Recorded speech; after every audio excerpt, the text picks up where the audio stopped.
The sun beat down mercilessly on the land of Israel. Cracked earth stretched as far as the eye could see, and the once thriving fields lay in ruin. Rivers had dried up, and wells yielded nothing but dust. Hunger and thirst ravaged the people. For 3 years, no rain had fallen. The drought was not a natural disaster, it was a judgment from the one true God, Yahweh, upon the nation of Israel for turning to Baal, a false god worshipped by King Ahab and his wicked queen, Jezebel. Baal was said to be the god of rain and fertility. Yet despite all the sacrifices and prayers offered to him, the skies remained silent. Still Ahab and Jezebel refused to acknowledge Yahweh. Instead, Jezebel had ordered the murder of Yahweh's prophets, replacing them with 450 prophets of Baal and 400 prophets of Asherah. But one man stood against the tide of corruption, Elijah, the prophet of God. And now, God had sent him to end the drought and prove once and for all who the real God was. The challenge on Mount Carmel. Elijah confronted King Ahab.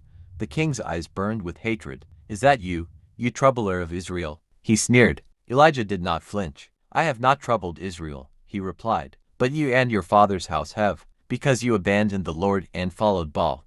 Now, summon all Israel to Mount Carmel. Bring the 450 prophets of Baal and the 400 prophets of Asherah. Today, we will see who the true God is." Desperate for rain, Ahab agreed. A proclamation was sent throughout Israel, and thousands of people gathered on Mount Carmel, eager to witness the confrontation. Standing before the crowd, Elijah raised his voice. "How long will you waver between two opinions? If the Lord is God, follow him, but if Baal is God, follow him." The people were silent, uncertain. Elijah continued, "Here's my challenge.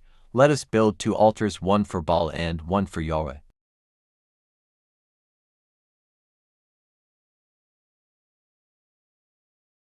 Instead, we will each call upon our God, the God who answers by fire. He is the true God.